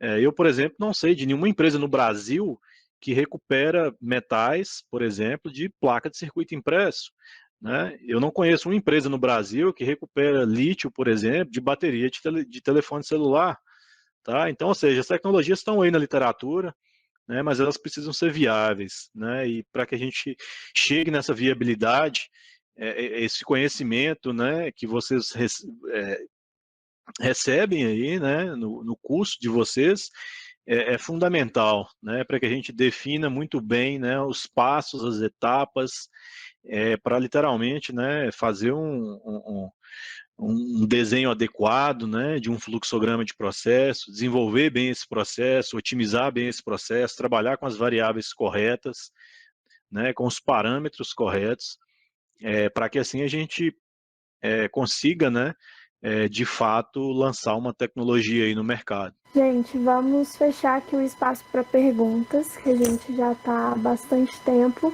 Quem tiver mais alguma dúvida para os professores, pode mandar para o e-mail da usina, que a gente vai dar um jeito de responder para vocês. Professores, em nome de todo mundo, eu acho que está assistindo, gostaria de pedir que vocês trouxessem uma mensagem final com conselhos, dicas, recomendações, alguma coisa que vocês gostariam de ter ouvido quando estavam graduando. Enfim, fiquem à vontade para falar para a gente aí. Pode começar, Daniel. Tá, assim, eu vou começar, mas eu confesso que o Parreiras, na sua última resposta aí, ele foi perfeito, né? Ele já deu aí para vocês uma série de dicas, né, de mensagens, de otimismo, né, para vocês encararem, né, o curso, né, e a continuação, né, dos estudos, a preparação para o mercado, para as oportunidades que certamente virão, né. Eu também concordo que isso é uma fase, né, isso é cíclico, tá. Eu vou compartilhar minha tela aqui, tá. Eu vou ser bem breve nessa minha mensagem final. A minha mensagem final ela vem de uma publicação recente. Vocês estão enxergando ou não? Não, você Ainda não apareceu. está sem a câmera. Então, peraí, que eu acho que eu fiz uma bobeira aqui. Só um segundo. É o aplicativo, né? Cada semana a gente está com um diferente. É verdade. Esperar só um segundo, tá? Assim, a mensagem né? Como o Parreiras começou a sua resposta anterior, né? A gente vive numa sociedade altamente tecnológica, dependente de metais, né? Ele foi muito feliz, né? Quando ele disse que vocês utilizaram metais hoje durante praticamente todo o dia, né? E assim será, né? A gente vai para que a gente consiga sustentar esse modelo, né? A gente vai precisar cada vez mais produzir metais, né? Seja a partir de fontes primárias, né? Ou fontes secundárias, tá? E o que eu queria compartilhar é uma publicação recente, né? Tá demorando muito aqui para mim. Tenta habilitar a câmera, que eu acho que desabilitou. Aí eu não sei se... Vamos ver se agora vai, tá? Eu acho que pode ser internet. Eu tinha feito um teste antes e tinha... eu acho que a minha mensagem... eu acho que minha mensagem final é essa aí, tá? É a mensagem de um professor da Universidade de Queensland, na Austrália. Um professor renomado na área, né? Com uma visão enorme, tá? E esse trabalho ele foi publicado no ano passado, e eu acho que essa é a mensagem, né? O mundo precisa de engenheiros metalúrgicos, no caso aí de engenheiros de processos metalúrgicos, né? Para que a gente consiga, né? atender essa demanda, né, para que a gente consiga produzir esses novos materiais que serão cada vez mais consumidos e demandados por nós, né? Então, ou seja, continuem, né, com foco, né, com interesse, né, que certamente o futuro aí será brilhante, né? Novamente aí, agradecer a usina Júnior pelo convite, né, dizer que foi um prazer ter participado, e mais ainda aí hoje participando ao lado do Parreiras, né, e aprendendo muito com ele, ok? Bom, o que eu tinha a comentar, acho que muita coisa eu falei naquela minha outra resposta, né? Então, a minha mensagem é sempre de encarar as coisas com otimismo, né? Saber que essa é uma situação transitória, que as coisas certamente vão mudar, espero que num futuro breve, né? E vocês aproveitarem todas as oportunidades. O Parreiras saiu da reunião, eu acho que ele deve ter tido algum probleminha técnico aí, mas eu vou iniciar a finalização enquanto ele não volta. Voltei? Voltou. Foi só assim, aproveitar todas as oportunidades que vocês tiverem de interação, né, entre vocês, com o setor produtivo, com a sociedade. Lembrem-se que vocês são pessoas que têm capacidade de melhorar muito a vida dos outros, né? O professor que foi o meu orientador, ele falava que a engenharia consiste em melhorar a vida das pessoas. Então, é isso que certamente a gente busca fazer, usar o conhecimento de vocês para melhorar a vida das pessoas. Nós temos no país muita pobreza, muita margem de melhoria da vida das pessoas e certamente vocês têm muita contribuição a dar nessa linha, né? Então, pensem sempre nisso, né? Aproveitem as oportunidades, se tiver chance de fazer uma interação no exterior, ela vai enriquecer muito a formação de vocês, mas se não tiver essa oportunidade, hoje ficou um pouco mais difícil, a turma que formou alguns anos atrás tinha o Ciências Sem Fronteira, que foi muito mal visto, muita gente ficava falando que era turismo sem fronteira, mas eu vi um programa semelhante a esse lá das universidades canadenses, e o professor de lá foi questionado exatamente nesse mesmo ponto, e ele falou que se o pessoal fizesse turismo, mas conhecesse a vida de outros países, e principalmente lá eles davam um incentivo para o pessoal, para os países da África, onde esses estudantes desenvolveram programas para dar acessibilidade à água para algumas comunidades. Então, ele falou que mesmo que se limitasse a uma viagem, a uma experiência fora, que o investimento já teria sido válido. E eu vi a diferença que isso provocou em vários de vocês, e aí vocês tendo essa oportunidade, é importante que vocês aproveitem, né? Quem tiver no ciclo básico, encarem que essas disciplinas são absolutamente necessárias, elas podem ser muito chatas, né? Mas lembrem-se que elas vão ser importantes, elas não estão à toa. O pessoal não monta grade curricular com o intuito de simplesmente de dar trabalho para professor, né? Essas disciplinas são todas importantes, elas vão agregar na formação de vocês, né? Cálculo, física, essas ciências básicas, elas são importantes porque elas que vão dar a base para vocês caminharem, né? E, logicamente, as disciplinas da escola, né? Já do ciclo profissional, oportunidade de iniciação científica, de estágio, aproveitem o máximo que vocês tiverem desse tempo, né? Que vocês vão certamente ter saudade deles, eu espero que vocês tenham tanta saudade da escola como eu tenho da minha época, né? Foi uma época muito boa. Eu só não fiz a escola primária na UFMG. A escola primária era a primeira, quarta série do ensino fundamental. Então, eu estou na UFMG desde 67. Né? Eu acho um lugar maravilhoso e sou muito grato de ter a oportunidade de ter ficado aqui. E eu acho que vocês vão agradecer muito no futuro essa oportunidade de ter sido formado nesse lugar espetacular. Né? Eu posso afirmar com vocês que as melhores pessoas que eu encontrei na vida, eu encontrei aqui na UFMG. Então, vocês aproveitem esse tempo que vocês estão aqui, tratem de fazer ele valer a pena. né, e tem um futuro brilhante. Eu aproveito também para agradecer mais uma vez a chance de interagir com vocês. Eu espero que em breve essa interação possa ser presencial. Muito obrigado e mais uma vez eu cumprimento a Usina Júnior por essa ideia, né? E agradeço também ao Daniel, que trouxe a versão moderna da metalurgia extrativa, né? Ainda estou assim, com um pouco lá do meu sentimento dos anos 70, mas é sempre bom interagir com os colegas mais novos, que trazem visões e sempre enriquece a gente também na nossa formação. Muito obrigado. Bom, é isso, pessoal. Espero que vocês tenham gostado, aprendido e tirado todas as dúvidas que permeiam a metalurgia extrativa. Gostaria de agradecer aos nossos convidados pela disponibilidade e generosidade de investir esse tempo e a todos os participantes pela presença, pelo engajamento, que não é fácil estar 7 horas da noite de uma quarta-feira aqui, mas acredito que a gente atingiu o nosso objetivo, né, de fomentar uma unidade maior na nossa comunidade, fortalecer o curso, ao qual a gente tem dedicado boa parte da nossa energia e tempo. Desejo força para cada um de nós, para atravessar esse momento com serenidade, a nossa solidariedade, né, àqueles que têm sido de alguma forma afetados, e se cuidem, vai passar, e mais encontros como esse ocorrerão presencialmente em breve, e uma boa noite a todos. Boa noite, obrigado.